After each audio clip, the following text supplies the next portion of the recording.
Hi everybody, hope you're all well. I've been tagged, and it wasn't as painful as I thought it was going to be, by Gimpy204. And there seems to be this tagging thing going on where people want to know what everybody's comic that they're thankful for is. Very difficult one for me because, oh, what do you think of the background? What do you think of the background? Yeah, pretty cool. Yeah, pretty cool, eh? It's not going to always be like that. I just thought I'd just change it around a bit because, you know, see the different sort of like size of the shoebox that I'm in at the moment. New T-shirt. Yeah, Iron Man. No. Made of metal things. So anyway, yeah, the comics that I'm most thankful for. Again, it's very difficult for me because at least 80% of the comics that I have got some kind of emotional attachment to it. Be it because I was with a certain person at the time, or I was doing something at some such time, or I was, you know, I got the comic from somebody else. You know, a lot of the comics I've got have got some kind of emotional attachment to it, or story that I could probably tell about me getting it. Not so much comics nowadays, because most of the comics I get are from either eBay, especially the older comics, or from my local comic shop in, which is Forbidden Planet, which is about 40 miles away, 50 miles away. So, you know, I don't travel that much now to get the comics that I get now. But as well as that, the comics that I'm most thankful for. It was a really tough one to figure out. I mean, it's, do I go for the ones that I have a most emotional ties to? You've probably seen this one, Flash 282. Yes, 282, which was the first American comic that I'd ever I've ever found. So I mean, that's got some emotional tie to it for me.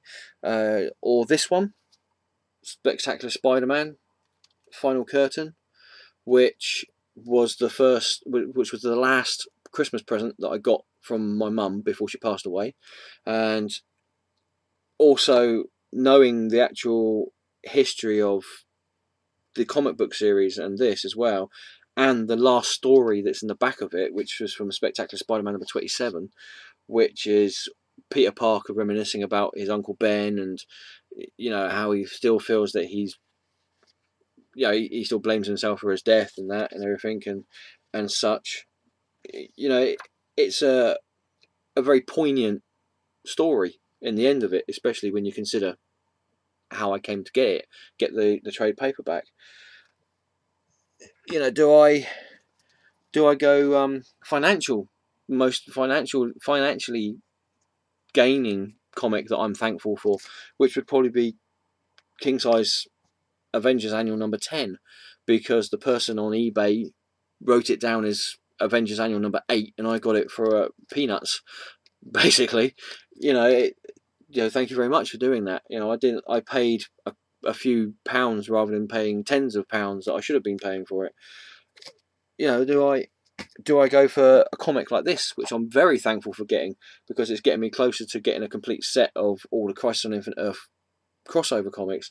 This one, Amethyst number 13, was one of those comics that I was finding very hard. It was a real thorn in my side trying to get hold of this comic. Nobody had it, and it was only recently that I managed to pick up a copy off of eBay when somebody was selling a whole raft of Amethyst Princess of Gemworld comics. You know, it's very difficult, you know, for me to pick one comic that or one set of comics I'm extremely thankful for. James Robinson Starman, I'm extremely thankful for, because it was a fantastic comic. You know, Neil Gaiman's Sandman series, phenomenal series, and it was probably one of the first suggested for mature reader comic series that I'd actually read. So I'm very thankful for that, because it opened my eyes to a whole new world of things, you know, a whole new world of literature and everything. I would have to say the three. I'd have to pick three series though, for me to be for the comics that I'm most thankful for, and these ones are the ones that I am really thankful for. They in a way they changed my perspective of how comic books should be, or characters as a whole, or anything like that. And the first series would have to be Marvel Superhero Secret Wars. Now these comics here, which is what I call American comics, which probably the majority of you would just call comics. These comics here are new to me in this format. I read Marvel Superhero Secret Wars when it was reprinted in the British weekly comics, which are down there underneath all these boxes, and that's why I didn't get them out. So, but this was the first time that I saw a load of superheroes in one place. Crisis on Infinite Earth, I didn't get that till a bit later on. In fact, I know Crisis on Infinite Earth came out first, but there wasn't any British reprint of that. So, you know.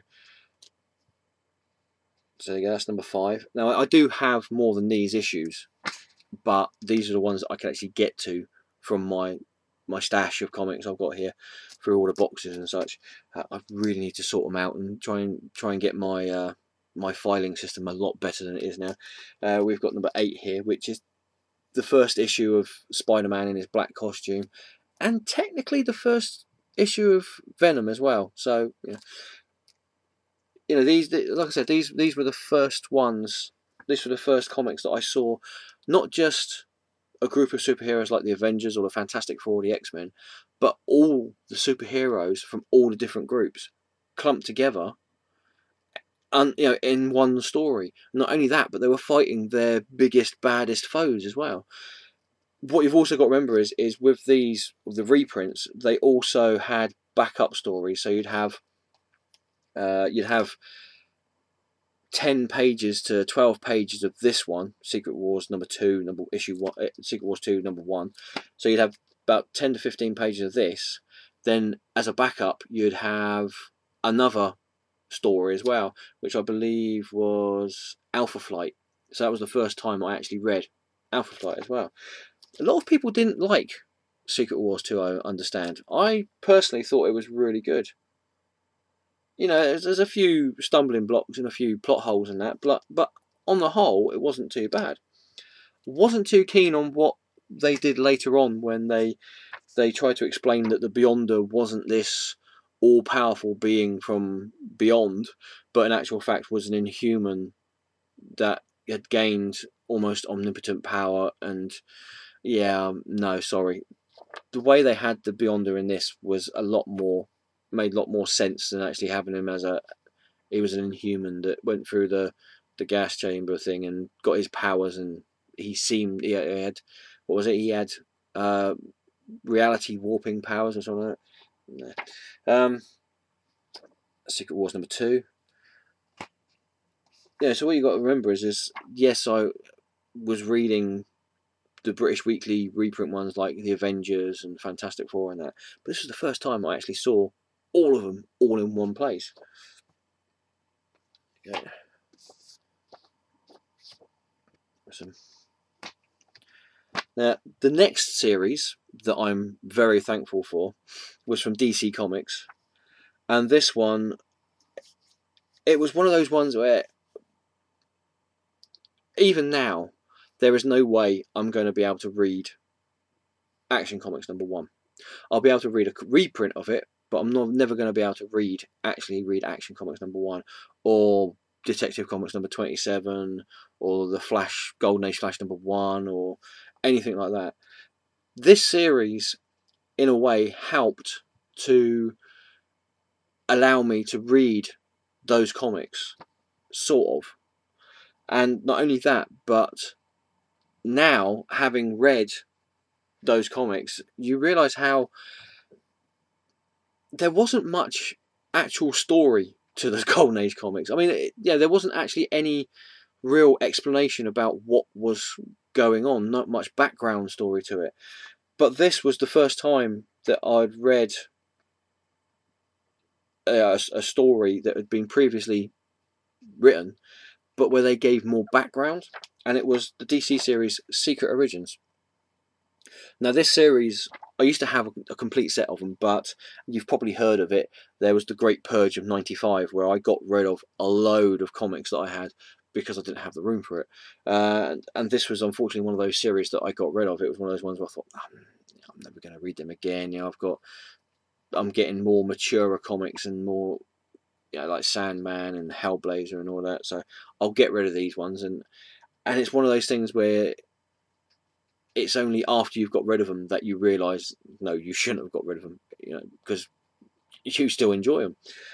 And this, as I said, this is one of the first times that I've read the origin of the Golden Age Superman. I knew the origin of what was then the pre-crisis, sorry, the post-crisis Superman, and I also knew the origin of the Golden Age Superman, but this was the first time I'd actually been able to read it properly, and it also goes in depth more into the characters of Jor-El and Lara, Kal-El's mum and dad on Krypton, and also it goes in depth a bit more of what Superman did when he first put his costume on after Ma and Pa Kent died, and you know, it gave more depth to the story and gave more depth to the character, which after reading, actually having read Action Comics #1, there wasn't actually much depth to the character. It was like, there's this guy who can fly and he's got superpowers. He comes from another planet and he does good things. This is one of the things he's done. And then the story ended.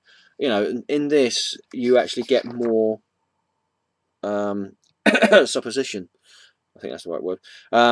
You get more of an idea of what's going through the Golden Age Superman's head when he's dangling a crook over, you know, over a building's ledge trying to get information from him. And as well as that, this Superman wasn't the goody-goody two-shoe Boy Scout Superman that I was used to. This Superman was quite willing to, you know, get hold of somebody and endanger their life in order to save somebody else's life. It also, you know, the second issue of this was the Secret Origin of Blue Beetle, which showed you the origin of the first Blue Beetle, and then how Ted Kord, yeah, sorry, I thought I said that wrong then, Ted Kord become the next Blue Beetle, and then you had Shazam, you had Golden Age Batman, you had Guy Gardner, Ambush Bug. Yeah, well, that was more of a funny one, yeah. As it went on, the last few issues of it, because it only went on for 50 issues, the last few issues of it was a little bit scraping the bottom of the barrel of the characters. You know, they had Bouncing Boy, they had the secret origin of the Legion of Superheroes Clubhouse. It was still interesting, but yeah, but even then, the earlier issues of these were just brilliant, and they just, you know, they just sparked my imagination of, you know, it gave the characters, it gave them more life, if you will, in my mind. So that's the other series, and the final series that I'm most thankful for, and I think a lot of people, possibly if they think about it, would be thankful for this series, because in a way it was the series that changed people's view on comic books. I know it changed my view on comic books anyway. It was one of those series when it first came out, and I unfortunately didn't read it when it first came out. I ended up getting it, must be about 5 years after it first came out.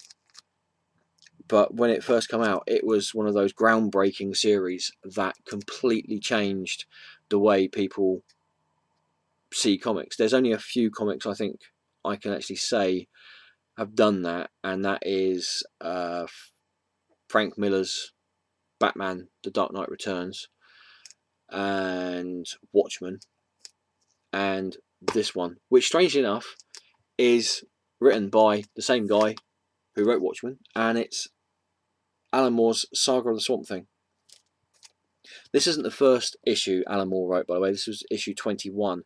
Issue 20 was the first issue Alan Moore wrote, and from what I remember, he wrote issue 20 because he had to finish off the story, you know, cover all the loose ends and that from the story from the previous writer, whose name I've completely forgotten at the moment.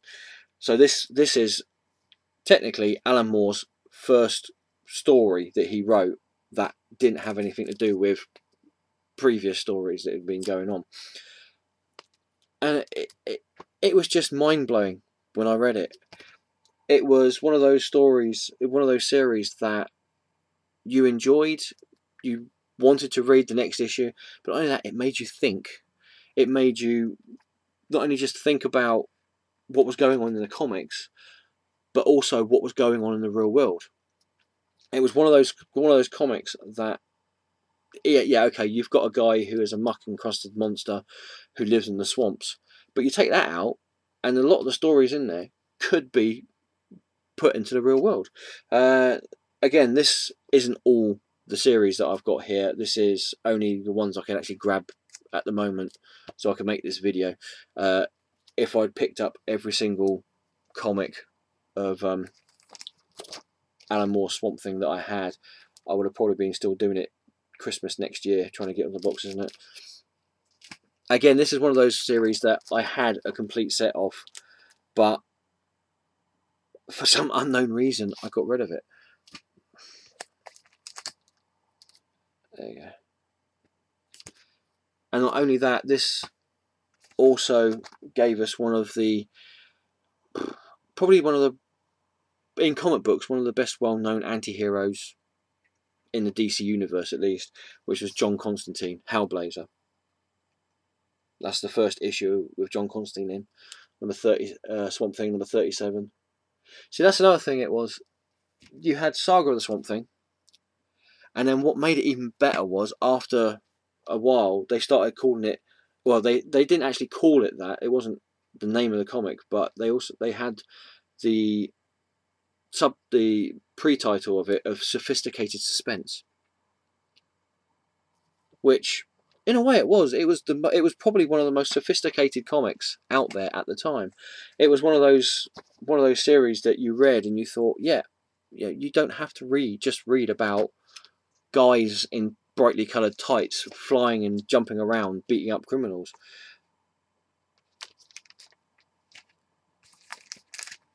It was just one of those series that it piqued my interest and my imagination. And I think it's okay having comics where you just get the old biff pow bang zap kapow boom sort of like characters where they're just fighting in that, and the no-brainer comics, you'd probably be able to call them. But sometimes you really need to have comics that actually make you think.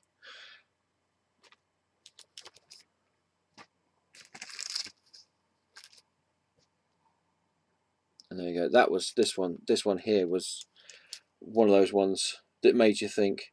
It was Abigail Kane was going in the swamp, and if I remember correctly, Swamp Thing wasn't about. He'd gone off on one of his adventures in time and space that he was having at that time, and Abigail Kane was trying to stop a bunch of illegal hunters killing animals and that in the swamps. And yeah, very, very, very powerful issue, that one, number 54.